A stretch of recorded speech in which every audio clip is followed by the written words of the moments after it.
everyone, and welcome back to the Friends of ASOR webinar series. My name is Rachel Bernstein, and I am pleased to begin today's program, Unearthing an Imperially Glorious Byzantine Church near Beit Shemesh, from Fieldwork to Virtual Reality, featuring Benyamin Storchan. This season, we have an outstanding lineup of speakers, including upcoming webinars from Carl Walsh on February 18th and Mugu Tanriover on March 11th. ASOR aims to offer all webinars for free during the 2025 to 2026 season, thanks to the generous support of our members and friends. If you are able, please consider a gift of any amount to the webinar program to help us reach this goal. An email containing details for the webinar recording and making a gift will be sent after the webinar. I'll now turn over to James Fraser, Director of the W.F. Albright Institute of Archaeological Research. Hello, everyone. My name's James Fraser. I'm the director here at the Albright Institute. We are, of course, broadcasting this lecture here from Jerusalem as part of a joint Friends of ASOR Albright lecture. What our wonderful ASOR audience can't see is that we're standing inside the lecture hall here at the Albright. We have a lovely audience of 50, 60 people or so. We've even had a reception beforehand, so everyone is fairly well lubricated from the local wines, I think. It is a real pleasure to partner with ASOR for these couple of lectures every semester. Last year has been a special year for the Albright, given that 2025 was 100 years since the construction of our building, 125 years since the foundation. Of course, those historical landmarks are equally as pertinent to ASOR because the school was founded as the American School of Oriental Research in Jerusalem. So those milestones are to be celebrated by both parties. In 1970, ASOR became ASOR in the States. The Albright became the Albright here in Jerusalem. And although we don't share governance, although we don't share finances, we share a deep and valuable historical tie. And these sorts of joint lectures are a wonderful way to celebrate that. For the Albright, we will host our centennial celebrations that celebrates 100 years in this building here in Jerusalem at the Albright on the evening of June 28. Mark your calendars, watch our website. We will put up shortly places where you can reserve tickets. Everyone is welcome, particularly from our wonderful ASOR friends as well. If you want to know more about the Albright lectures, you can, of course, go onto our website and sign up to our email list. If you are to do that, you would get something like this, which is our program for this spring.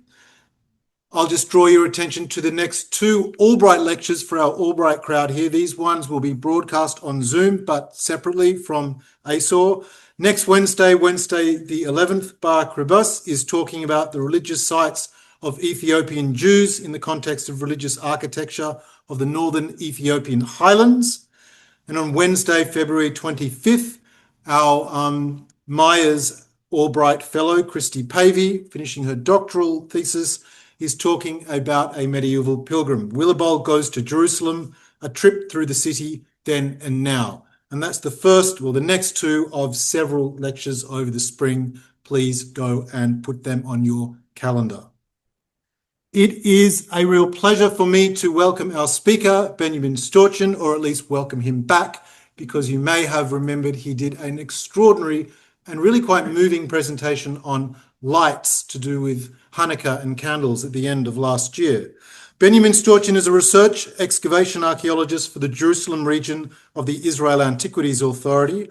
And I just underline, I'm really pleased that Benyamin is giving our first lecture for this season, for this series, because only 2 days ago, the Albright and the Israel Antiquities Authority signed a memorandum of understanding of ongoing collaboration. A tremendous commitment to our two institutions, and it's wonderful that the first speaker we have is an IAA representative. Benyamin is currently a PhD candidate at Ben Gurion University of the Negev, writing a dissertation on Byzantine churches in the Holy Land, particularly during the transition to the early Islamic period. Benyamin has directed several large-scale excavations, including the Glorious Martyr's excavations, the pre- and proto-historic settlements at Eshtaol, and landscape archaeology projects near, of course, Beth Shemesh. He has published multiple articles on Byzantine churches of the Holy Land, oil lamp production in the Roman period, and numerous final excavation reports. But most recently, Benjamin has been an associate fellow here at the Albright, which means he has been in our library many days, pushing back the frontiers of science as he is pushing his PhD into completion. And for that, I congratulate him. Please welcome Benjamin. All right. Yes. So now to the planned lecture. The current status of early Christian archaeology in the Holy Land is probably at its best status that it's ever been. We have something like 700 documented Byzantine churches. These come from surveys and excavations, and some are even just identified in pilgrim literature, but the culmination of it are in a number of corpora that have been published. I just brought to the major ones that are here, but I'd like to call attention to the digital corpus that's been spearheaded by Professor Joseph Patrick that is available online for preliminary use. It's a wonderful resource to anyone who's interested. And to prove that, just over the last year, Byzantine churches have been mentioned in the media with excavations in the south and in the north, basilicas, mosaic pavements. So it's very exciting to be at the core of this groundbreaking research. So I don't have time to talk about the Byzantine period and all the churches, but I would like to maybe sort of classify them into three main categories. The first being urban churches, churches that were for cities, monastic churches, which served monastic communities, and pilgrimage churches, which can be in cities and can be extramural outside the cities. The church that we're going to talk about today is located near Beit Shemesh, which is in the Judean Shvela region, about 30 kilometers southwest of Jerusalem and about 30 kilometers northwest of Hebron. The story actually starts with urban development. In the 1990s, the Housing Ministry of Israel decided that they need to build a new city, and Beit Shemesh was slated for development, which led to a wake of archaeological research. And everything that is now in this green polygon was slated for development. The original waves of work were done by Yehuda Dagan on behalf of the Israeli Antiquities Authority, and later waves in the last 10 years, which I have been a part of. This is the most current area that's being developed right now. Unfortunately, there are three major antiquities sites that are located within the land that was slated for development. The earliest being Tel Yarmut, which is a fortified Bronze Age city.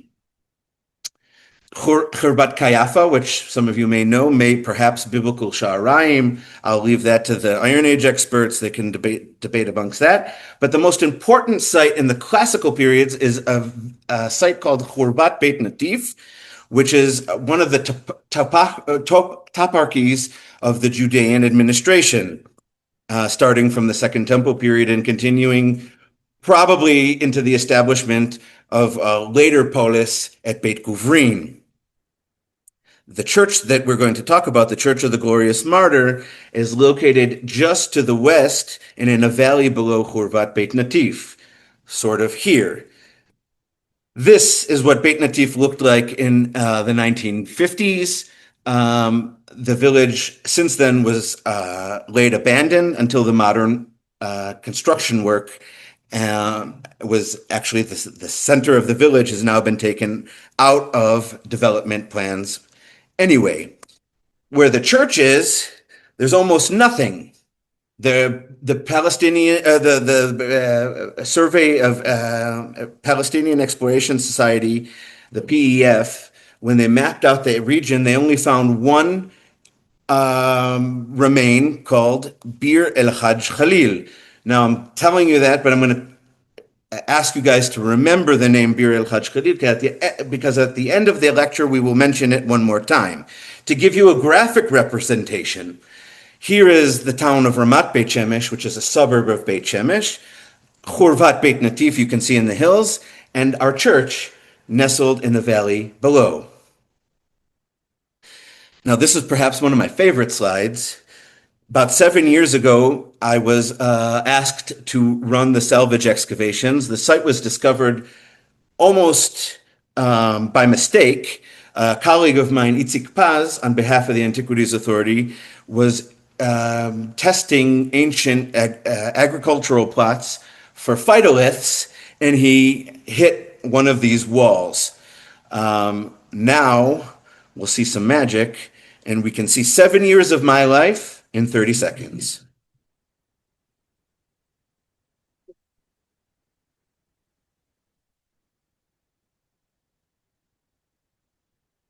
The church was found completely covered with agricultural soil. The first meter was almost without any archaeological finds, and this is what protected it from ongoing looting since antiquity and led to the very good preservation of the site.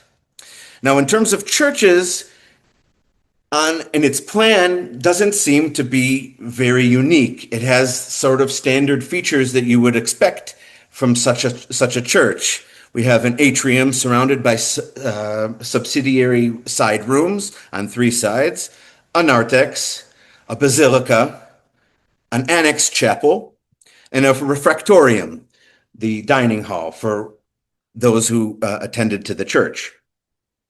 Now, in a chronological development, the earliest part of the church, the focal point, was below the bema. And in the earliest phase, and I can only tentatively date it, and I will talk about the problems, was below the church bema itself, a small subterranean space with a mosaic floor, probably around the 5th century, which became the heart of this complex. In the 6th century, it was enlarged to almost in its complete glory with the basilica, side rooms, atrium, and subsidiary rooms, as I mentioned. But in a later phase, something happened to the southern wall and caused expansion to the church. And you see here in red the later expansions to the south and to the east of the church itself. Of course, the church did not fade away. It continued to be in function in the early Islamic period, and I believe that it functioned even into the 9th century with some special attention even into the 10th century. Now, to sort of flip the view, here's a reconstruction of what it should have looked like, somehow nestled into the valley below. If we want to take the roof off and see inside, here is an isometric reconstruction where you can see how the building would have functioned. Now I will bring our attention first to a didactary inscription that was found. The atrium is completely paved with a white mosaic floor. In fact, we had just now removed this inscription from the site, and I can tell you that our conservation team was completely shocked. They saw 2 centimeter by 2 centimeter tesserae, and they thought, okay, well, we've done this before, but the depth, like teeth in a jaw, like 7 to 8 centimeters long. So they're not cubes, but bars. There was a heavy investment done to this mosaic floor because it would have been exposed to all the elements. So let's read the inscription. It reads, and I thank Dr. Leah de Segni for her translation, I, Malchus, by mercy of God, an abbot of this holy place, giving thanks to God and the Glorious Martyr, hence the name, for my salvation and memory, have made the mosaic pavement, all the buildings, all the marble work which is in the most holy martyrium, and the bronze gates of the crypt, in the month of August, the 6th indiction, in the year 344. Now, 344 is the date used in the Beit Guvrin calendar, which can be translated to 542 CE, were around the time of Justinian and a wave of church building in the Holy Land. The subsidiary rooms may have been perhaps not the biggest highlight of the excavation, but for me they were because they contain a wealth of information of the daily life.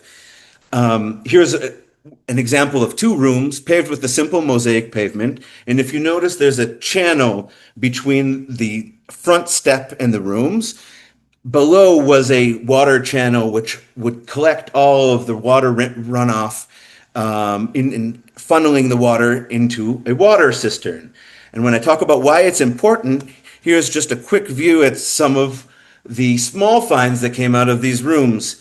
A massive amount of store jars, small jars, glass jars and beakers, which we've only really begun to start the artifact processing. In one room, apparently, there was a collection, sort of a hoard of unique vessels. Here we can see a lead juglet, a glass camel, which would probably have had some kind of incense, a bronze medallion, a very, very ornate bronze lamp. And if you could see on the bottom left, the brown item is actually a trowel. So when we found it, we were very excited. Here's ode to the ancient archaeologists who were still the same size as the modern trowel. Now, interesting anecdote is this bronze bowl that I'm holding. I did not discover it.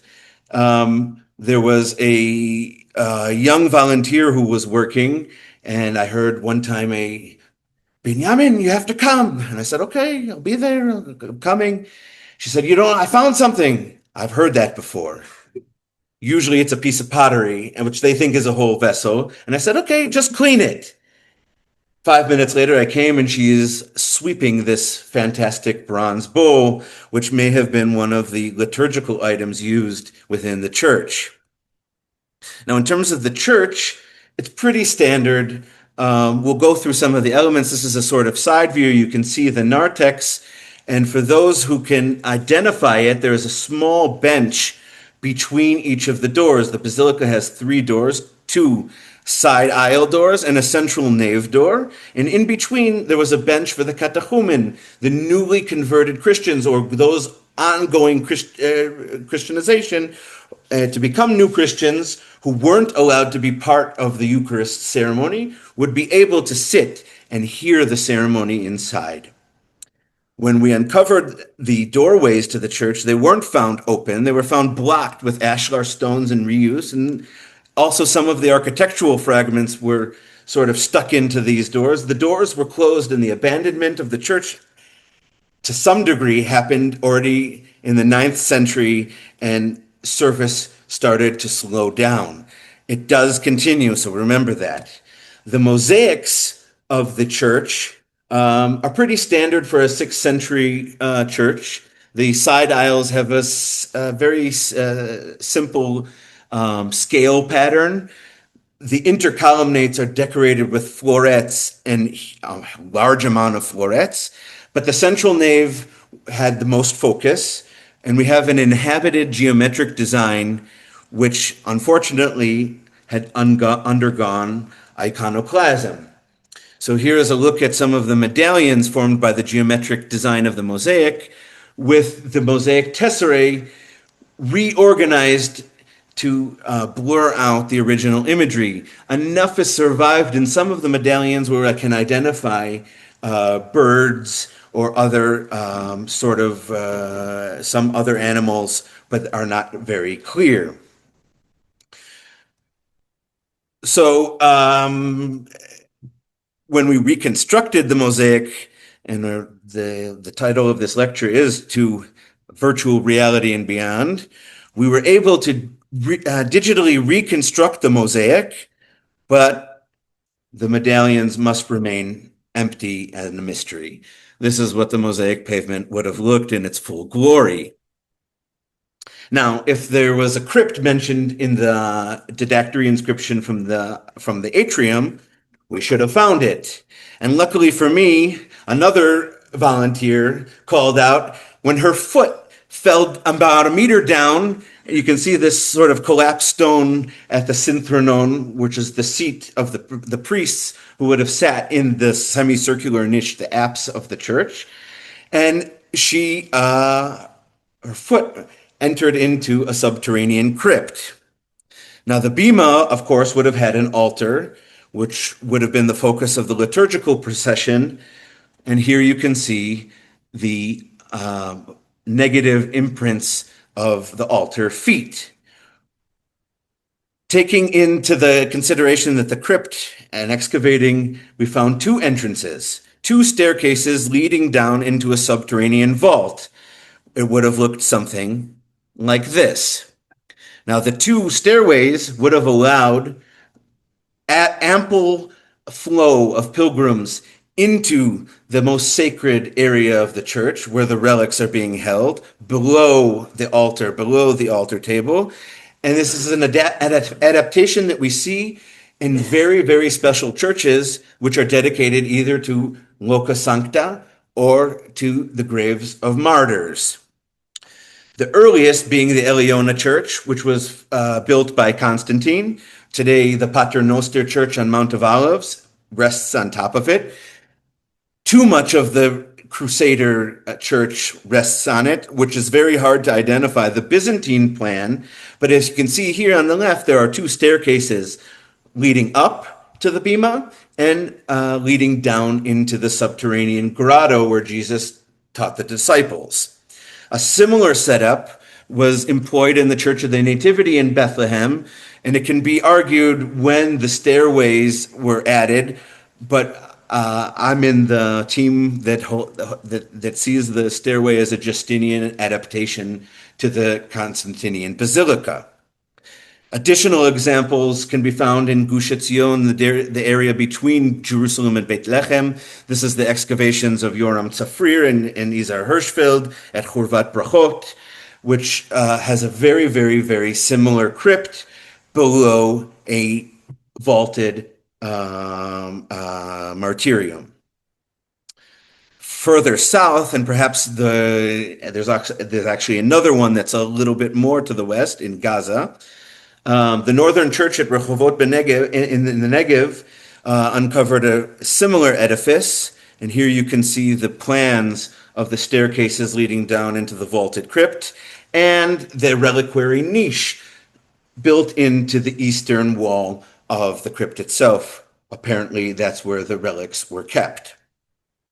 So at the Glorious Martyr, the volunteer's foot fell down into the crypt. We took a camera and we had our first view of the crypt at the Church of the Glorious Martyr. It was found maybe half full with stones and washed in debris, almost devoid of finds. There are a few Mamluk sherds. I don't know how they got in because we didn't find very many Mamluk sherds anywhere else in the church. So apparently they knew about it. But after excavation, we uncovered the stairways. Here's a view of the vault leading down into the central chamber of the crypt. Now notice on the doorposts, you can see the negative images of the doors, the bronze doors that were mentioned in the inscription. Now, we didn't find the doors, but beggars can't be choosers. Inside, the vault was preserved almost entirely. And if you notice in the masonry, series of holes. These holes were meant to hold marble revetment, meaning at one point in its glory, this crypt was not, no one saw the stone walls. It was completely covered in marble slabs. Even so, inside some of the holes, we were able to find bronze sort of prongs for the attachment of the marble to the walls, and they were still stuck inside these holes. In the east, we uncovered the reliquary bench, just as in the other examples. This is where the remains of the Glorious Martyr must have sat. Now, if we can reconstruct it, what you only see is the left half. We can probably reconstruct it symmetrically to have looked something like this. At one point, there was a window. Now, I'm going to jump in time. During one of our last seasons, the holiness of the crypt continued, and local squatters decided to turn it into a study hall and brought books and brought a mezuzah and attached it to the doorpost and decided that this would be a place for them to learn Torah. Now, on the right, you can actually see a chain, and this chain boggles my mind. If anyone knows about anchorite monks who decide to chain themselves, I don't know where the guy went, but his chain's still there. Now, yes, Were the supporters aware that this was the church? I don't know. It didn't matter to them, I think. But we were able to evict them. It was the only eviction notice that I've ever gave in my life. We called the police, we took their books, we put it outside, we left a note on the door saying this is an antiquities site, and they never came back. So, as I did mention, the earliest phase of the church has to be somewhere in this crypt. And over the last month, I was able to take the western wall down and expose a mosaic floor. The mosaic floor has a small medallion. Unfortunately for me, the center of the medallion was not preserved. So until now, the martyr must not be named. It probably did have some kind of invocation, or at least I dream of that. So we can't know. Here's another view of the mosaic floor from the early phase. But the most important for me is not the first phase, but the last phase. Excavating the fill in the crypt, we found an amazing assemblage of Abbasid bowls, small juglets, and an even larger assemblage of oil lamps, something like 300. This is just a picture of some of the most complete ones and some to make a nice art presentation. I believe that this is the last remains of the veneration inside the church. Now, these lamps are an Abbasid type lamp, which only appear in the second half of the 8th century and continue even into the 11th. So I don't think that I'm going to date. I'll date based more on these splash glazed wares where we can say that the veneration continued at least until the 10th century. On the walls, after the revetment was removed, I assume also during the Abbasid period, a pilgrim decided to carve or draw on the wall this graffiti. I don't know if you guys can see it. Anyone can identify the graffiti? Yeah, here it is. So it could be some kind of Christian veneration, or maybe perhaps not, because on the opposite wall we have in Kufic Allah, but that doesn't mean anything other than God. So it could be Christian, Islamic, or shared veneration.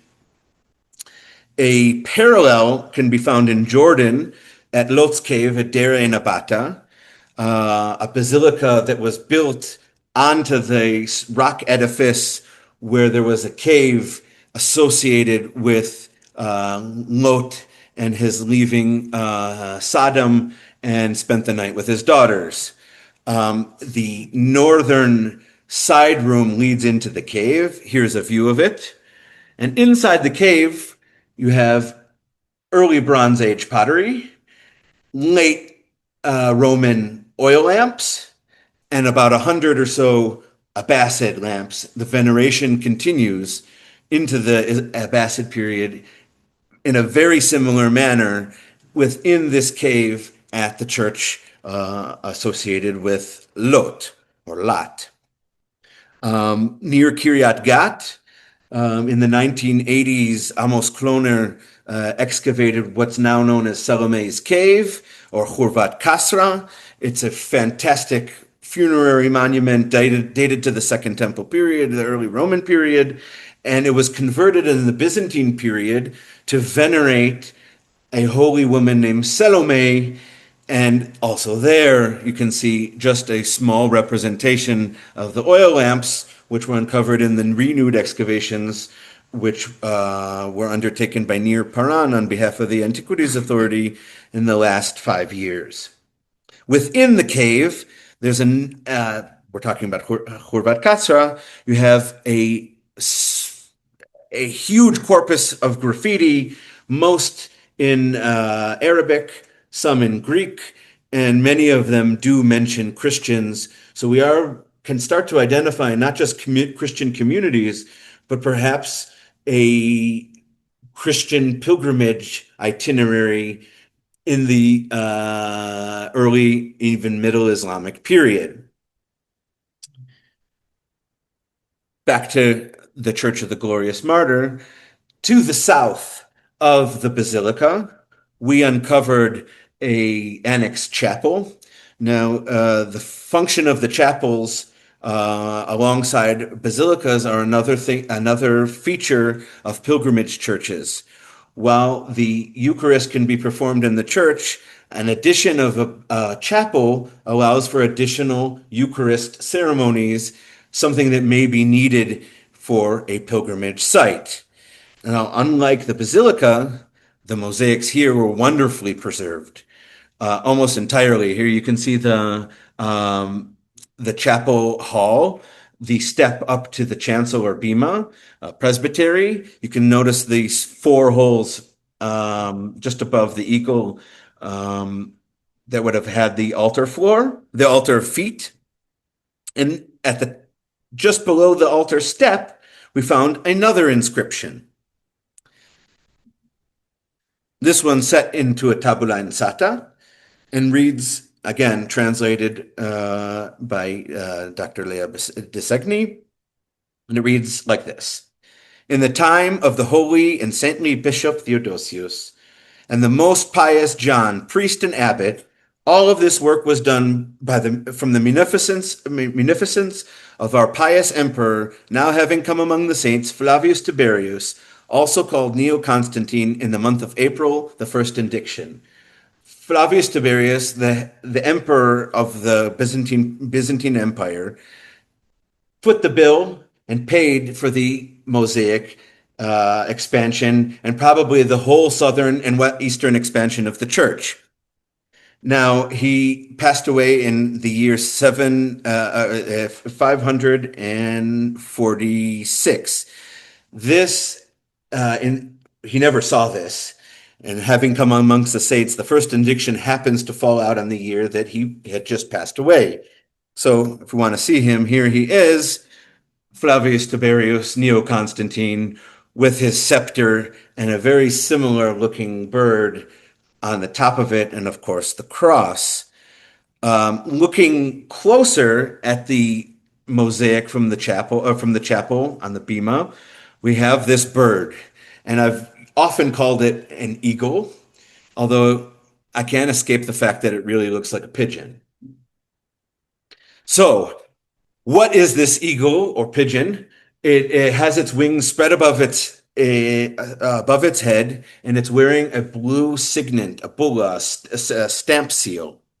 And above its wings, there's a small tabula insata, which has a small inscription, Christos Nika, Christ wins, Christ winning over the death, which leads me to believe, after researching the iconography of this symbol, I found parallels in Egyptian Coptic stelae from the same period. This is probably meant to represent a phoenix, celebrating the life after death. This would then work nicely with the Christos Nika inscription.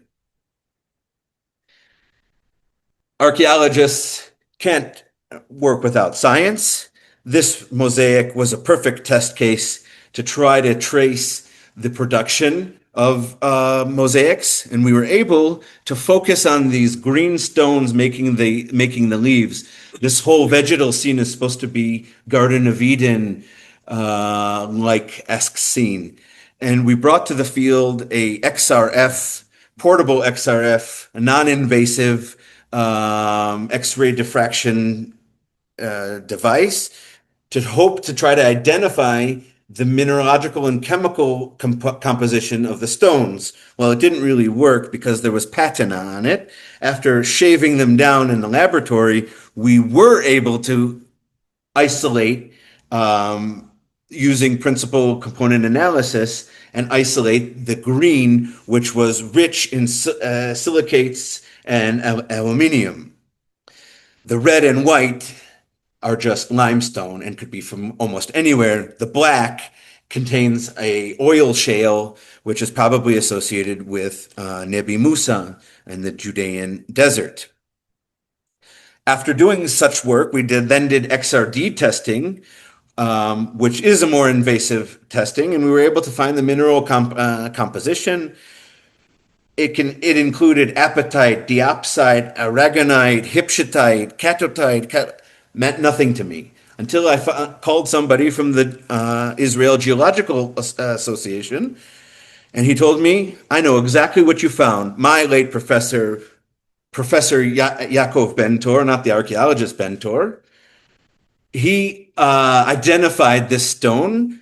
It's called olive stone, and it can only be found in a very limited geographic distribution associated with the Chatrurim Formation. Basically, about 1,000,000 some plus years ago, there was some kind of underground fire, and the bedrock metamorphosized and turned into a wonderful array of colors. This is Avi Burg.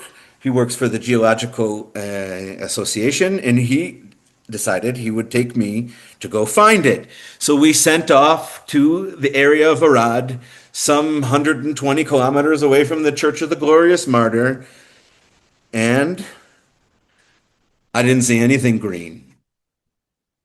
But when you walk around with a geologist who has a hammer in his pocket and smashes every other rock, you can eventually start to find that under the patina lies the olive stone.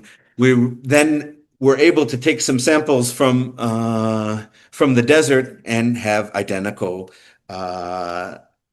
compositions. Now, just to keep you updated with the fieldwork, we had the honor to take out the mosaics recently, and I'll show you how we did it.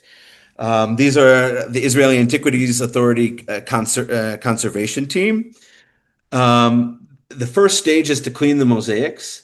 Then they applied glue and a gauze, gluing the mosaic to the gauze with a series of rods. They were able to hammer them under the mosaic bed, free it from its foundation, and now you have a loose mosaic glued to a fabric. This is them doing it, and when you have successfully freed,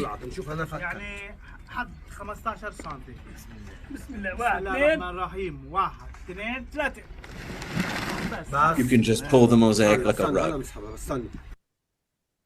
So after you've now taken out the mosaic, you freed it from its bedding, you can then attach it to boards, and this is what we did, and sent it off on a truck to our warehouse for further conservation.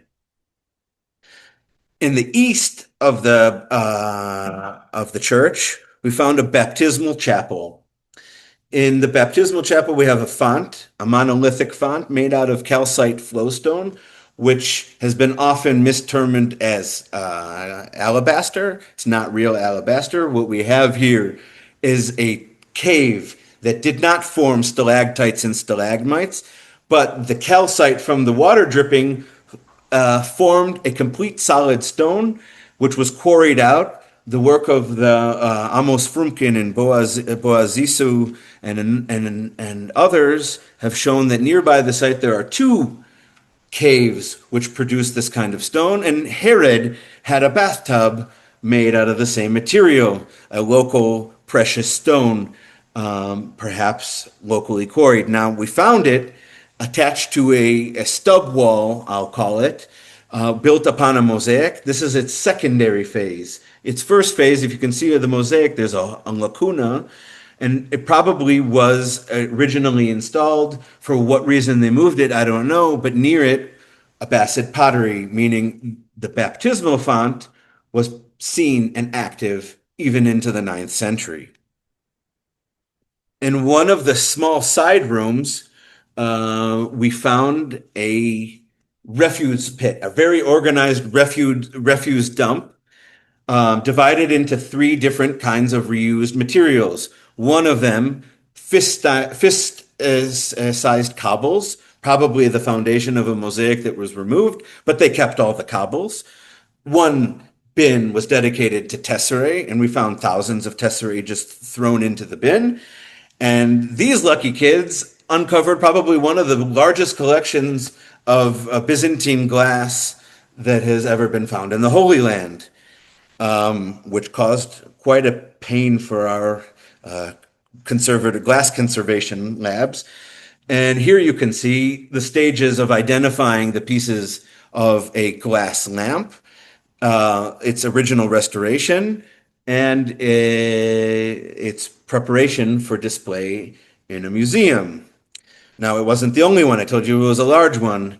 We have something like 52 complete glass lamps, which attests to the massive amount of illumination possibly that could have illuminated such a structure. And when I tell, this is just a small picture, you can see here how did I get to the count? We did rim counts. These kind of lamps have 3 handles. So we counted how many complete rims we have, and we compared it to the handles. One gave us about 52, one gave us about 54. So 52 is a conservative estimate how many lamps were tossed into the reuse pile. Just to the south of the basilica, we found a metal grate. This was a security bar to secure the windows of the church. And if you can see below, there's sort of these ceramic bars which would have held the windows in place. And we can actually reconstruct to some certain degree how the window systems would have worked with the glass panes, which were found underneath. And not only that, but these bars which were used to hold the glass in place. When I say there's a lot of glass, this is all window glass that we found underneath the iron grill. Almost immediately upon our 3rd season, we were asked to hold a small exhibition at the museum, the Bible Lands Museum. And one of the ideas was to incorporate this and show the glass window. So here's our museum representation of how the glass panes would have sat in front of or behind the security grating.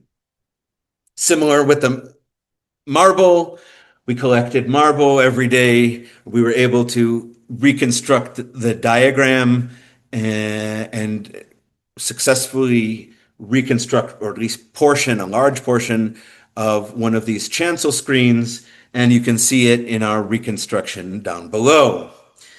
So, if the Church of the Glorious Martyr was so important, with a wonderful crypt, imperial funding, shouldn't it be on the Madaba Map? Seems like the first place I would look. So here's the Madaba Map. For those who don't know, it's a 6th century mosaic floor in a church in Madaba, Jordan. It's actually within a modern church today. Everyone sees the Madaba Map like this, but it's inside a active church. You have here Jerusalem, which is probably the most famous scene of the map. And you have Beit Guvrin and Lutheropolis to the right. So we have to be somewhere in between. Now, when you look at this map, you can't measure. It's a tour map. It's a pilgrim map. So we have to look for a more ancient map. And actually, the left map was based on the pilgrim itinerary of Theodosius, a 6th century pilgrim who left us a wonderful inventory of the places he saw and where he went and the distances. And you can see a modern map if anyone wants to order a tour from our friends of ASOR. Here's the places you can see. There's a book like that, all the places you will see. So here you are. But the backbone of all of the pilgrim routes are the Roman roads. So the Roman roads, there are 3 going north-south and numerous ones going east-west. So we have here the coastline. We have here the Via Triana Nova along the ridge of Jordan Hills and along the crest of the Hebron to Nablus Hills.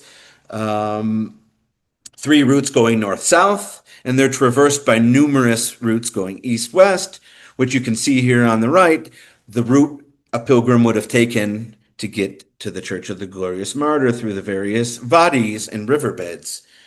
A closer look at this Roman road, and now we're looking at the area of Emeka, which is the place identified as the biblical story of David and Goliath, traverses one of these natural paths. So we have to look into the pilgrim routes. And here Theodosius in the 6th century tells us he leaves Jerusalem from a place called the Tower Gate, 15 miles to the spot where David fought Goliath. That should ring a bell. The valley of the Elah. And there at Mount Butsana. Butsana is a torch. From Butsana, 15 more miles to Beit Guvrin in Lutheropolis. And there is a church where St. Zacharias rests, giving us some sort of clue. Maybe this is it.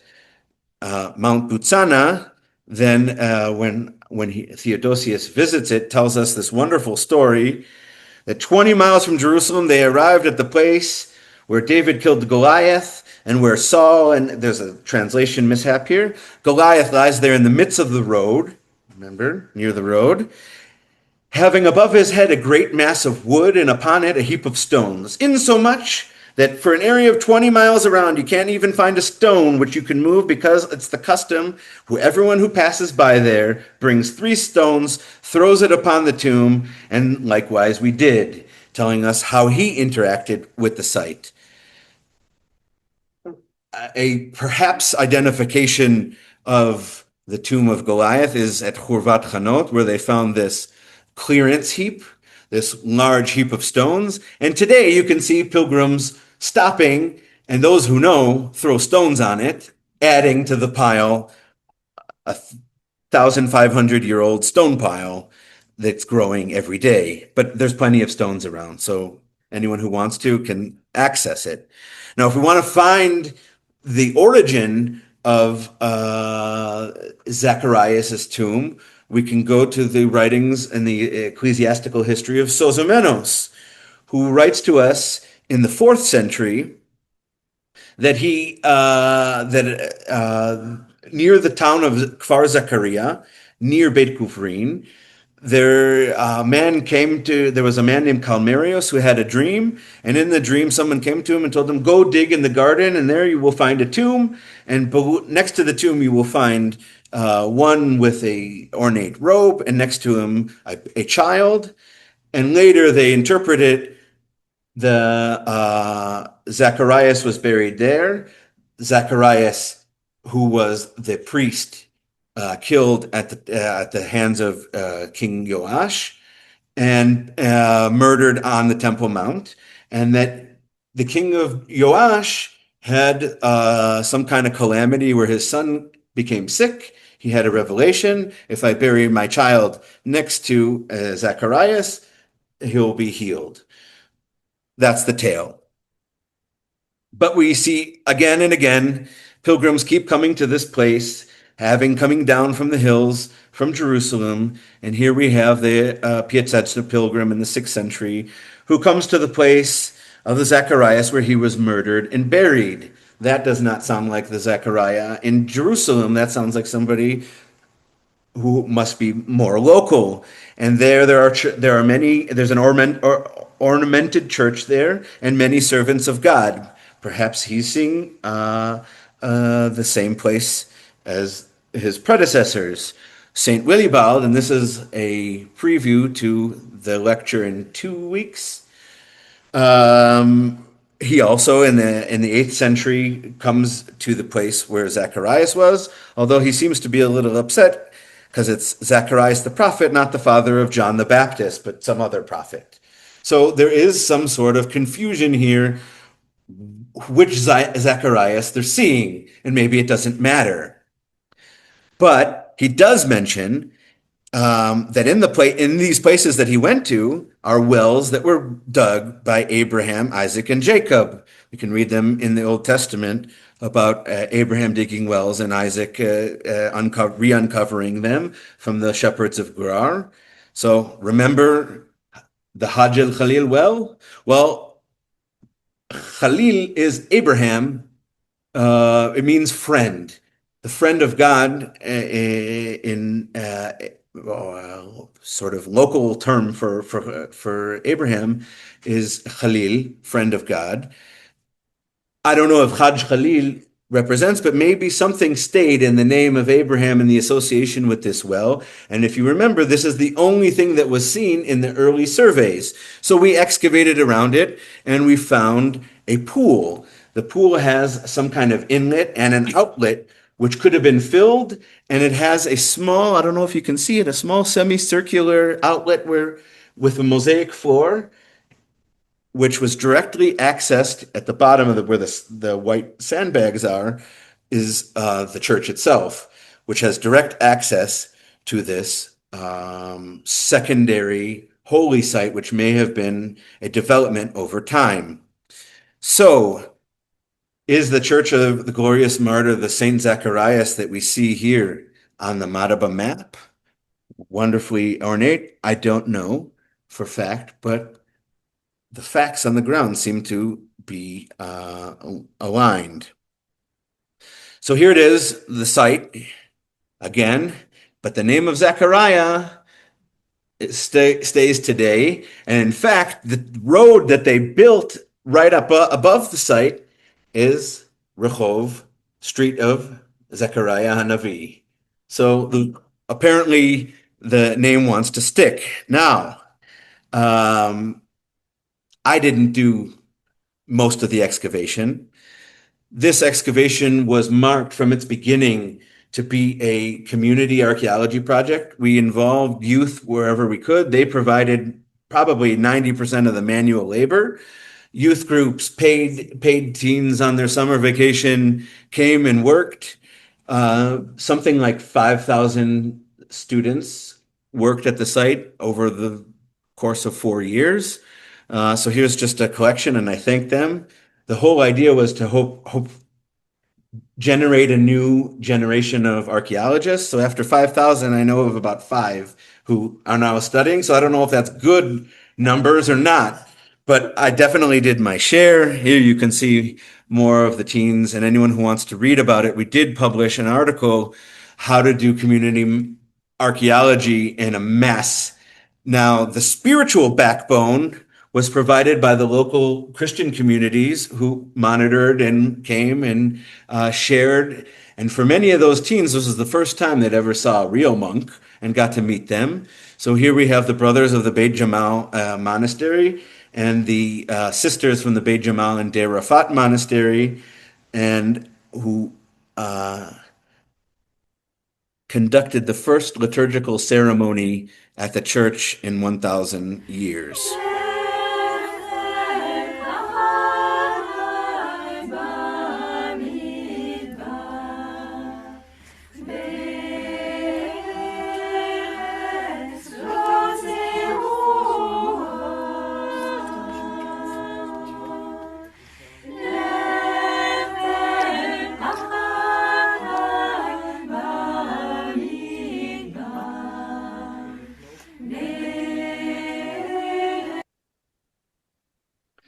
So I did tell you from fieldwork to virtual reality, and here I'm going to give anyone who's interested some homework. You can go to www.martyr.app, and you don't have to download anything. It's a complete online website where you can learn more about the church, see the complete 3D reconstructions that we were able to make. Our reconstructions were based on the materials we found. So when you see a Corinthian capital in the model, it's based on it's an exact scan of the Corinthian capitals that we found. The pillar bases, we incorporated as much archaeological data in the model that we can. And I hope to present this, how we did it, in an article forthcoming.